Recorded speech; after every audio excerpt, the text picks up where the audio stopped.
2,600 na tauhan ng PNP Bicol ipinakalat para sa COC filing.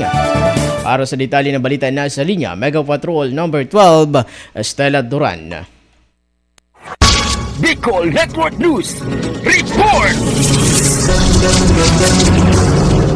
Nagpakalat ng sapat na bilang ng mga tauhan ng Police Regional Office 5 sa pagsisimula ng filing ng Certificate of Candidacy sa buong rehiyong Bicol simula ngayong araw, Oktubre 1 hanggang Oktubre 8. Ayon sa PNP Bicol, nasa 2,600 PNP personnel ang ipinakalat sa 6 na probinsya ng rehiyon upang masiguro ang mapayapa at ligtas na paghahain ng kandidatura ng mga politiko na nais tumakbo para sa 2025 midterm elections. Bukod dito, patuloy na magbibigay gabay ang mga itinalagang Police Assistance Desk o PADS upang magbigay ng asistensya sa publiko. Gayon din ang pagtatalaga ng mga mobile patrols at specialized units tulad ng SWAT, Quick Reaction Teams, Explosive Ordnance Disposal at K9 Teams. Samantala, sa isang panayam, binigyang diin ni PNP Bicol Regional Director Andre P. Dizon ang kanilang tungkulin sa pagtiyak ng kaligtasan at seguridad ng bawat mamamayan. Aniya, papanatilihin nila ang integridad ng halalan. Bili ni Police Brigadier General Dizon sa mga kapulisan na maging neutral at non-partisan. Kasama mo sa Bicol Network News, Mega Patrol number 12, Estela Duran, tatak tunay